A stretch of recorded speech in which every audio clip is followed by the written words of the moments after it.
अस्सलाम वालेकुम नाज़रीन, मैं हूं आपका मेज़बान फ़याज़ वलाना और आपका शुक्रिया आपने अपनी मसरूफ़ियत में से वक़्त निकाला फ़याज़ वलाना ऑफ़िशियल यूट्यूब चैनल के लिए। नाज़रीन, मेरे साथ शरीके गुफ्तगू हैं टोरंटो में मुकीम पाकिस्तान की नामवर सहाफ़ी मोहतरमा शाज़िया मलिक साहिबा। अस्सलाम वालेकुम शाज़िया, कैसी हैं आप? जी, जी, मैं बिल्कुल ठीक हूँ फ़याज़ भाई, आप कैसे हैं? Good to see you. बिल्कुल, ईद बिल्कुल मुबारक। ठीक। थैंक यू, आपको भी। क्या सूरत-ए-हाल है? आपसे बात करनी है हमने अमेरिका पे कि ट्रंप जी, साहब क्या नई डुगडुगी बजा रहे हैं। फिर हमने आपसे बात करनी है इमरान खान के हवाले से कि यहाँ अमेरिका से जो लोग जा रहे हैं, इमरान खान से उनकी मुलाकात हुई, नहीं हुई, अजीब-सी अफ़वाहें हैं। और फिर अपने मियाँ नवाज़ शरीफ साहब लंदन में ओवरसीज़ पाकिस्तानियों का कन्वेंशन करवाने जा रहे हैं, स्पेशली इतनी तकलीफ़ करके। पाकिस्तान में क्या ओवरसीज़ पाकिस्तानी आने से इनकार कर रहे हैं, वो मामला आपसे डिस्कस करना है। फिर बलूचिस्तान के इश्यू पे बात करनी है, लेकिन सबसे इम्पोर्टेंट कैनेडियन इलेक्शन पे कि कैनेडियन इलेक्शन की 3 मेन पॉलिटिकल पार्टीज के लीडर्स इन दिनों क्या सौदा मार्केट में लेकर आ रहे हैं और उनका सौदा बिक रहा है या नहीं बिक रहा। अब आप एक तरफ से शुरू कर दें अमेरिका से। हाँ जी, तो अमेरिका से आपका क्या क्वेश्चन है मेरे साथ? क्वेश्चन आप अमेरिका से ये है कि डोनाल्ड ट्रंप साहब जी। उन्होंने एकदम पहले तो उन्होंने ट्रेड वार शुरू की मेक्सिको और कनाडा से हुँ, और लोग दुनिया एंजॉय कर रही थी कि देखें किस तरह कनाडा को और मेक्सिको को इसने पटक के मारा।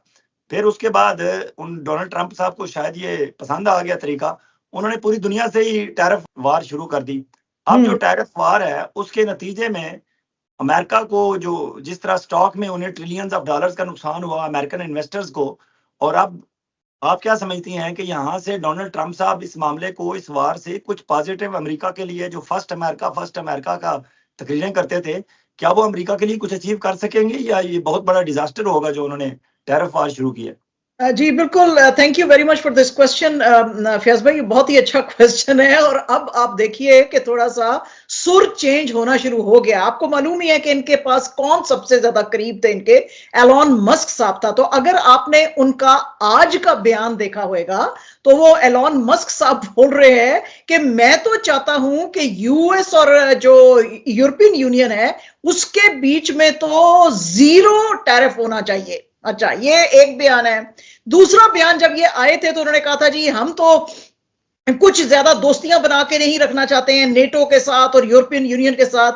Over the weekend Marco Rubio साहब जो हैं वो नेटो के ऑफिशियल्स के साथ मुलाकातें कर रहे थे। खुद अमेरिका के अंदर बहुत सारे जो अभी बिलियनर इनके फ्रेंड्स हैं वो बहुत ज्यादा दुखी हो गए हैं क्योंकि नैस्डैक भी डाउ जोन्स भी सारा आज न्यूज डाइव कर गया है। तो इनको मैसेजेस अब आने शुरू होंगे आहिस्ता आहिस्ता हौले हौले कि जनाब ये आप हर्ट दूसरों को नहीं कर रहे हैं, ये हर्ट आप अमेरिकन कंज्यूमर्स को कर रहे हैं। क्योंकि क्या होएगा अभी जैसे आज भी डोनाल्ड ट्रंप साहब बहुत भड़के हुए थे चाइना पे कि चाइना ने अगर हमारे ऊपर रिटेलिएटरी लगाया कोई भी टैरिफ तो 104% मैं उनके ऊपर टैरिफ लगाऊंगा। तो भाईजान नुकसान किसको है? आपके अपने मुल्क में बेतहाशा चीजें एक तो एक्सपेंसिव हो जाएंगी क्योंकि लेबर एक्सपेंसिव है आपके मुल्क में ना। आप लोग पर आवर देते हैं तो अगर $15 पर आवर या $16 पर आवर आप बंदे को दे रहे हैं तो चाइना का मुकाबला आप कैसे करेंगे? क्योंकि वहां पे तो वो $2 शायद पर आवर या $1 पर आवर दे रहे हैं। उससे चीज आपके मुल्क में चीजें भी आना बंद हो जाएंगी, फिर आपकी अपनी चीजें एक्सपेंसिव हो जाएंगी। दूसरी बात सबसे बड़ी कि जो इन्होंने 25% खासतौर पर ऑटो सेक्टर के ऊपर लगाया है, इनके सबसे बड़े यूरोपियन यूनियन के जो इनके दोस्त है वो कौन है? जर्मनी है। जर्मनी की ऑटो इंडस्ट्री तो बिल्कुल खत्म होकर रह जाएगी क्योंकि जो इनकी कोई 2.5% या कुछ इस तरह का टैरिफ वो लगाते थे जर्मन गाड़ियों पे, तो अब अगर 25% लगा देंगे तो वो मर जाएंगे।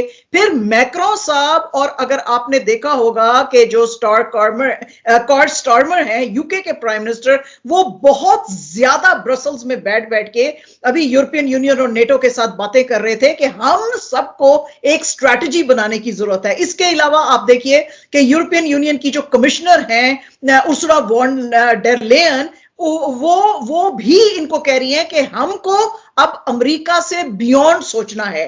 तो नुकसान ये किसका है? उन्होंने कहा था कि जी ये सबसे बड़ा मार्केट है, जो यूरोपियन यूनियन है ये सबसे बड़ा मार्केट है, तो इसके अंदर अगर आप ऐसे करेंगे तो कैसे? तो हौले हौले मुझे लगता है इनके अंदर चेंज आएगा, लेकिन अभी तो वो बहुत ज्यादा है। अभी उन्होंने जो टैरिफ्स लगाए हैं 185 कंट्रीज पे लगाए हैं, आप सोचिए, which is almost all the world.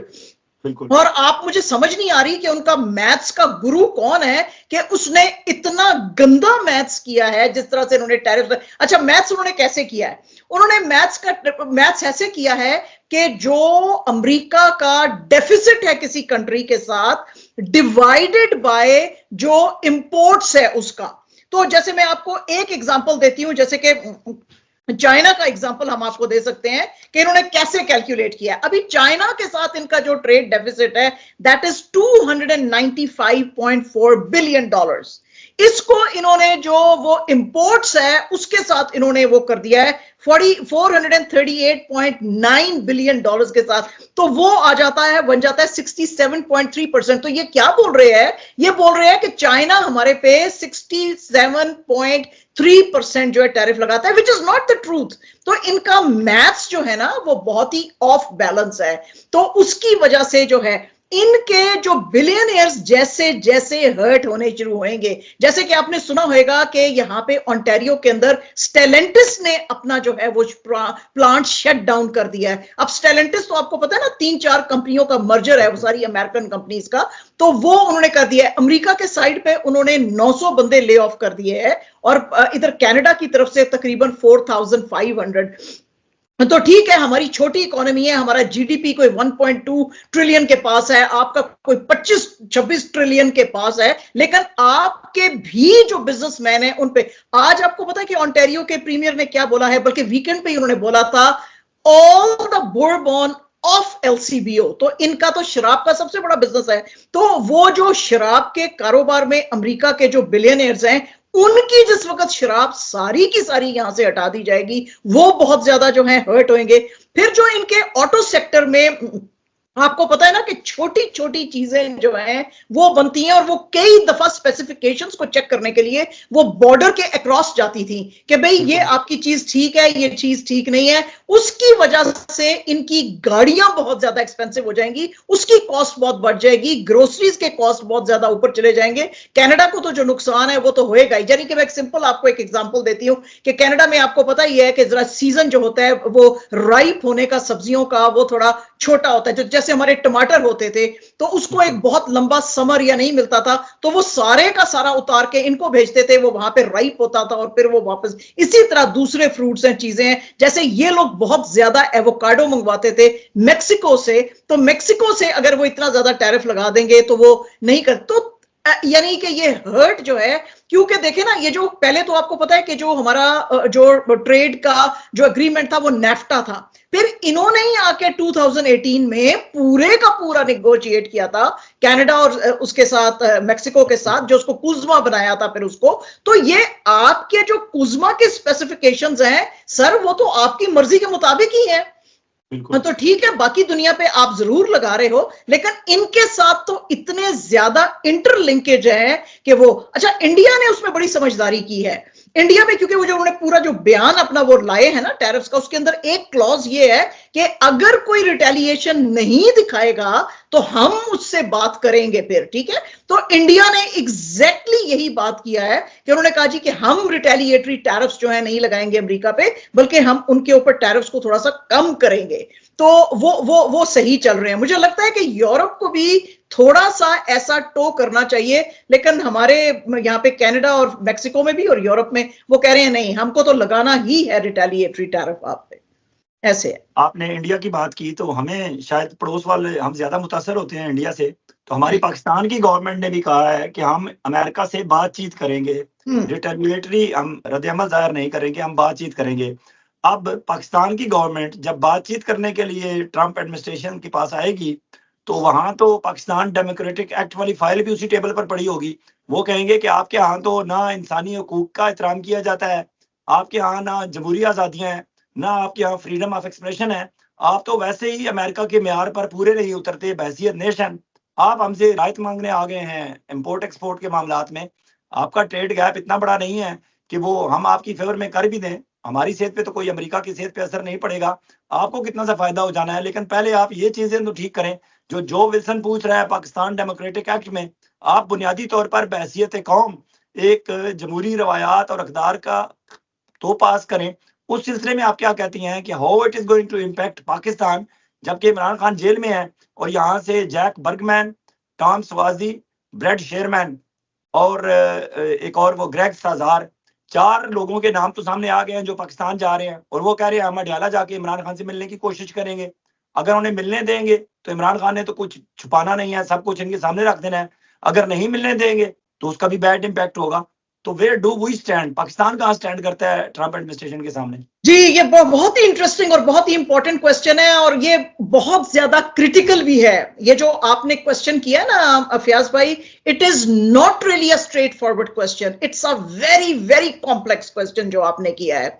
आपको पता है कि अमेरिका में इस वक्त वॉर क्या चल रही थी और जो ज़ेलेंस्की साहब को इतना जलील करके जो व्हाइट हाउस से निकाला था वो क्यों निकाला था, और ये जो बार बार ट्रंप साहब कह रहे हैं कि जी मेरे को ये चाहिए है, ग्रीनलैंड चाहिए है, सारे की सारी लड़ाई अभी क्या है, 2 चीजों पे है। एक तो ये मैं तुम पे इसलिए टैरिफ्स लगा रहा हूं कि तुम अमेरिका से कम चीजें खरीद रहे हो, हम तुमसे ज्यादा ले रहे हैं।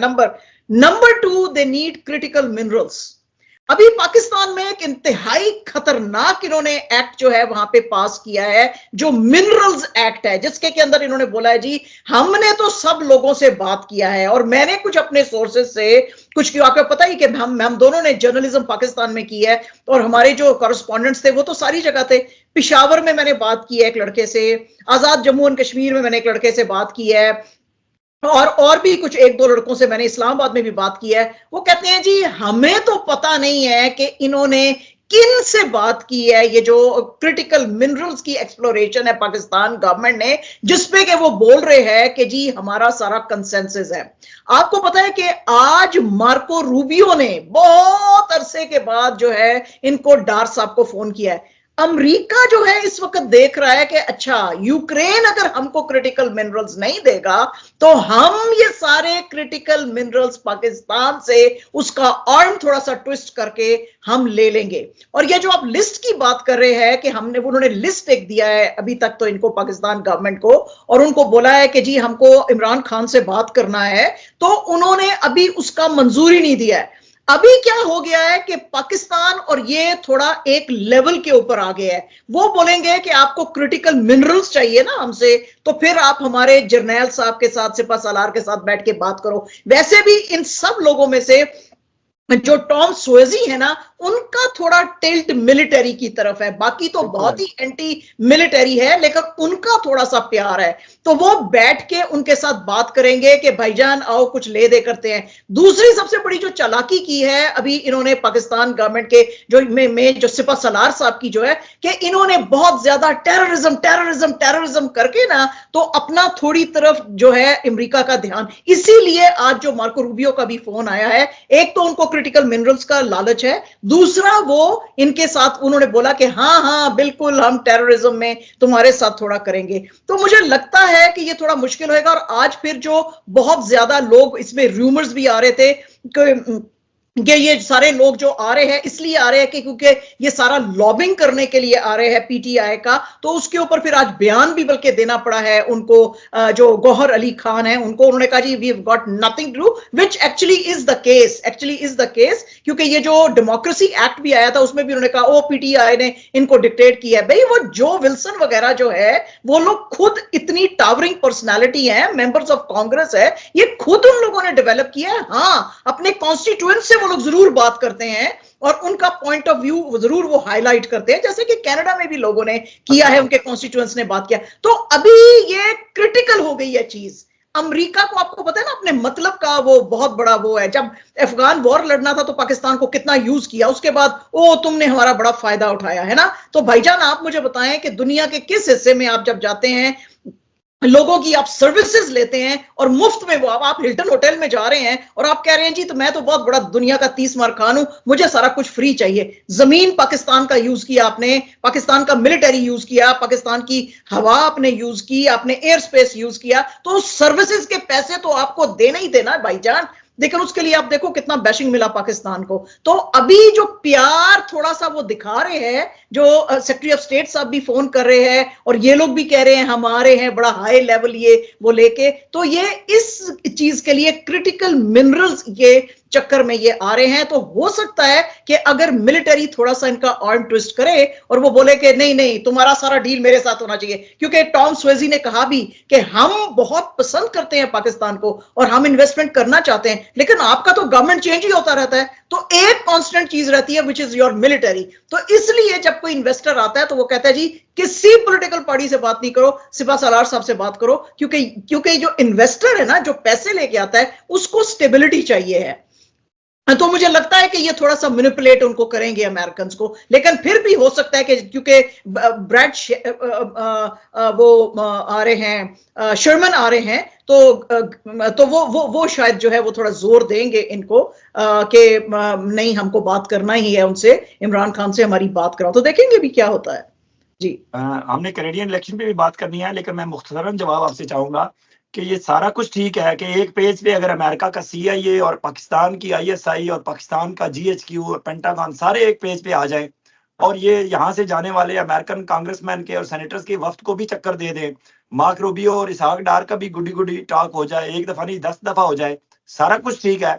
लेकिन दूसरी तरफ ये जो डिजिटल दहशतगर्द हैं, जो सोशल मीडिया के जरिए इमरान खान की रिहाई के लिए उन्होंने नाक दम किया हुआ है हमारी मिलिट्री का भी और इस मैंडेट चोर हुकूमत का भी, इन डिजिटल दहशतगर्दों का क्या करेंगे? सोशल मीडिया एक्टिविस्ट का क्या उन्हें खामोश कर पाएंगे? सर आपको पता है ना कि अमेरिका तो जो है वो सिर्फ वो फेयर वेदर्स फ्रेंड है ना, वो तो ऐसा नहीं है कि उसका मतलब नहीं रहेगा तो वो आपसे ये वही तालिबान थे, ये वही मुल्ला उमर वगैरह थे, जब रीगन साहब का जमाना था तो वहां जाके गले मिलते थे और इनकी बड़ी तारीफें होते थे, और फिर उसके बाद जी हक्कानी अचानक से हक्कानी नेटवर्क और ये दहशतगर्द है और ये तो उनका मतलब निकल जाता है ना जब, तो वो अभी वो अपने मतलब के लिए आ रहे हैं। तो वही मैंने आपको कहा कि जैसे ग्रेग शर्मन वगैरह जो है शायद वो जोर दें और वो बोलें कि नहीं हमको हर हाल में इमरान खान से मिलना ही है, बात करना है, तो शायद ये उसको करने दें, लेकिन अदरवाइज अभी मुझे थोड़ा इनका मुश्किल नजर आ रहा है। वैसे भी अमेरिकन एडमिनिस्ट्रेशन जो है उनके सामने अभी दो बहुत बड़ी जो चीजें हैं ना, वो है एक तो यूक्रेन का मसला, वहां पे वो सीज फायर लाना चाहते हैं,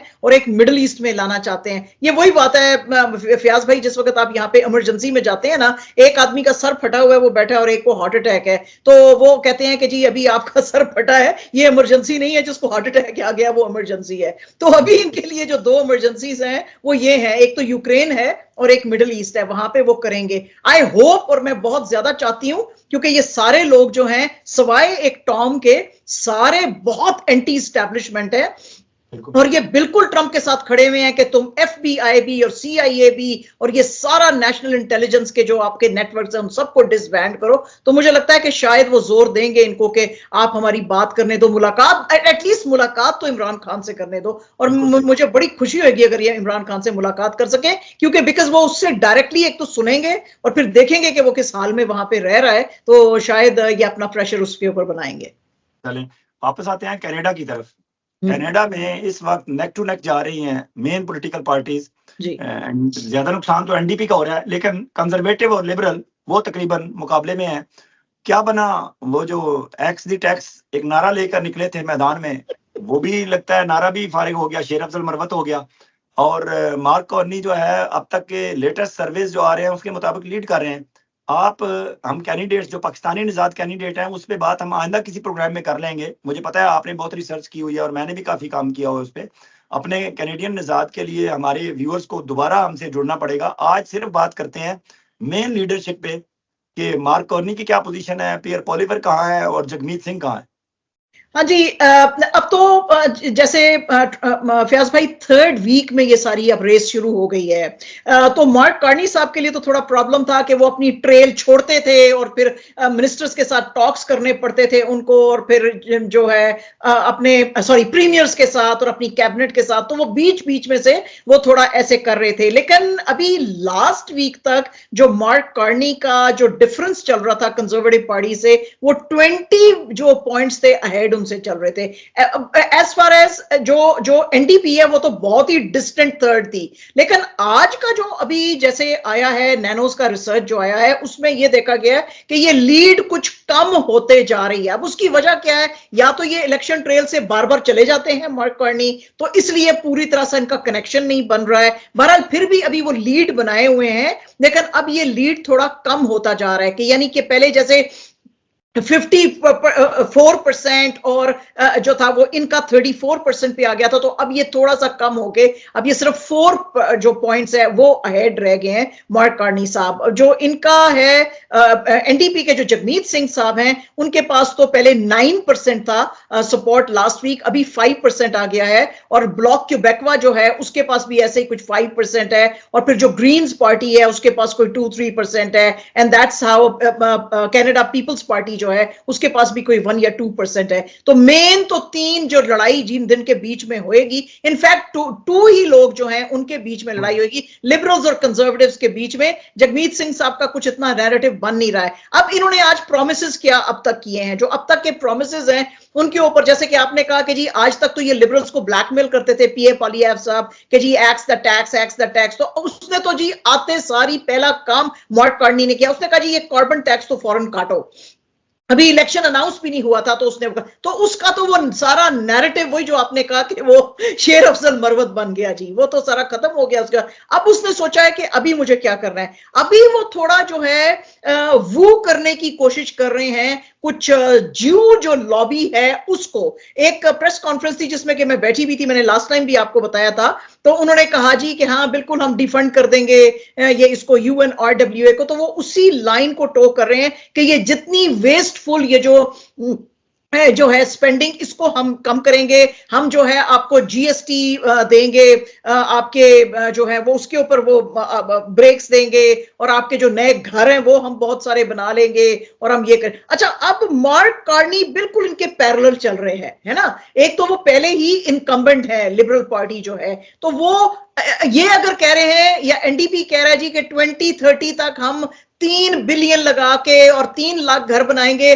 तो मार्क कार्नी कहते हैं जी हम 3 साल में 5 लाख घर बना लेंगे। हम आपको, अगर वो कह रहे हैं 10% जीएसटी ऑफ देंगे, वो कह रहे हैं जी 15% हम दे देंगे। और इस तरह करके अभी इनका ना बहुत क्लोज मुकाबला चल रहा है।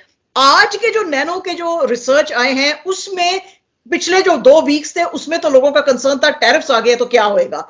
आज के जो पोल्स जितने भी आए हैं उसमें लोग अब ये सब भूल गए हैं टैरिफ वैरिफ। उसकी वजह यह है कि ले ऑफ्स इतने ज्यादा हो गए हैं, उसकी वजह से अब जो मुद्दे शुरू हो गए हैं जो वो लीडर से पूछना चाहते हैं कि भाई जॉब्स हमको कैसे मिलेंगे, हमारे बिजनेसेस कैसे जो है बचेंगे। जैसे कि आज ओंटारियो गवर्नमेंट ने ऑलरेडी अनाउंस कर दिया है कि हम अपने बिजनेसेस को सहारा देंगे, हम पैसे देंगे, तो हमारे बिजनेसेस कैसे चलेंगे, हमारा कॉस्ट ऑफ लिविंग कैसे होएगा, हमारे जो मॉर्गेजेस हैं वो कैसे दिए जाएंगे। बैंक ऑफ कनाडा अभी आने वाले दिनों में क्या मॉर्गेज के रेट कम करेगा या नहीं कर, तो ये मुद्दे अब चलने लगे हैं। बट वेरी इंटरेस्टिंगली अभी भी औरतें जो हैं उनका प्यार लिबरल पार्टी के साथ जैसे पिछले 10 साल से बना हुआ है, अभी भी बना हुआ है। लेडीज जो हैं वो ज्यादा लिबरल पार्टी को पसंद करती हैं और जो आदमी हैं वो उसको कंजर्वेटिव पार्टी को पसंद करते हैं। इसी तरह जो लिबरल पार्टी है उसकी और तो सब जगहों के अंदर लीड है, इवन इंक्लूडिंग क्यूबेक, लेकिन प्रेरीज के अंदर इतना कुछ उनका जोर नहीं अभी भी बन रहा है।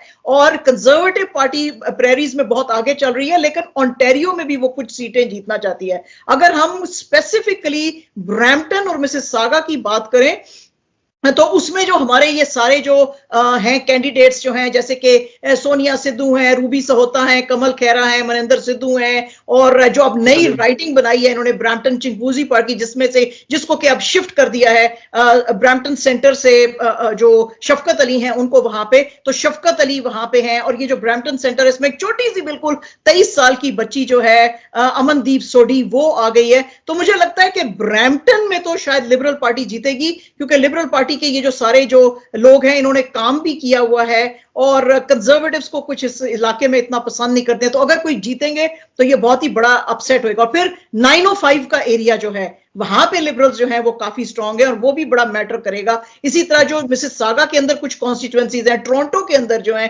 टोरंटो सेंटर वगैरह में, तो वहां पे लिबरल्स का काफी जोर है। तो ये मुझे लग नहीं रहा है कि मार्क कार्नी जब से आए हैं ना ये अब क्लिक नहीं कर पा रहे। जब तक तो ट्रूडो थे ना ये क्लिक किए हुए थे दुनिया के साथ, अभी ये कर नहीं पा रहे हैं क्योंकि बहुत सारी चीजें हैं। एक तो वो हार्वर्ड के पढ़े हुए हैं, तो आपको पता ही है ना कि बिग बॉयज क्लब जो है उसको वो बिलोंग करते हैं मार्क कार्नी। तो बिग बॉयज इसीलिए जो है ट्रंप साहब भी बड़ी अब उनसे तमीज से बात करते हैं, तो बिग बॉयज क्लब का वो हिस्सा है। Bank of Canada, bank of England के वो रहे हुए हैं, गवर्नर रहे हुए हैं। तो इसलिए अब लोगों को भी लग रहा है कि जो हमारे फाइनेंसेस इतने खराब हो गए, क्योंकि आज तो कुछ लोगों ने यहाँ पे प्रोफेसर्स ने जो यूनिवर्सिटी के हैं, उन्होंने कहा जी कि recession actually has set in Canada. तो उनको लग रहा है कि फिर उसमें पीए पोलिएव जो है ज्यादा चीजों को नहीं संभाल सकेगा, और जो गवर्नमेंट है वो भी इतना जो यानी कि ट्रंप की गवर्नमेंट है इनको इतना प्यार नहीं दिखाएगी। इसके साथ शायद तमीज से वो चलेंगे, क्योंकि इसने बहुत स्ट्रांग जो है ना वो इनको मैसेज दिया अमेरिका को। आपको पता ही हमारा ट्रेडिशन होता था कि जैसे ही कोई कनाडा में प्राइम मिनिस्टर बनता था और जो अमेरिका में पहला प्रेसिडेंट बनता था, ये आपस में एक दूसरे से बात करते हैं। मार्क कार्नी साहब जैसे ही प्राइम मिनिस्टर बने हैं वो फ्रांस चले गए हैं, उसके बाद वो इंग्लैंड चले गए हैं। तो he has actually told mister Trump, जैसे वो हमारे अरब्स कहते हैं खल्ली वल्ली, तुमने हमारे साथ बुरा किया तो हम भी तुम्हारा परवाह ज्यादा नहीं करते हैं। तो मुझे लगता है कि लोग रैली ज्यादा इनके साथ कर रहे हैं, मार्क कार्नी के साथ। तो ऐसा चल रहा है अभी। चलें, ठीक है, बहुत शुक्रिया शाजिया मलिक, आपसे आइंदा भी बात होती रहेगी। अल्लाह हाफिज।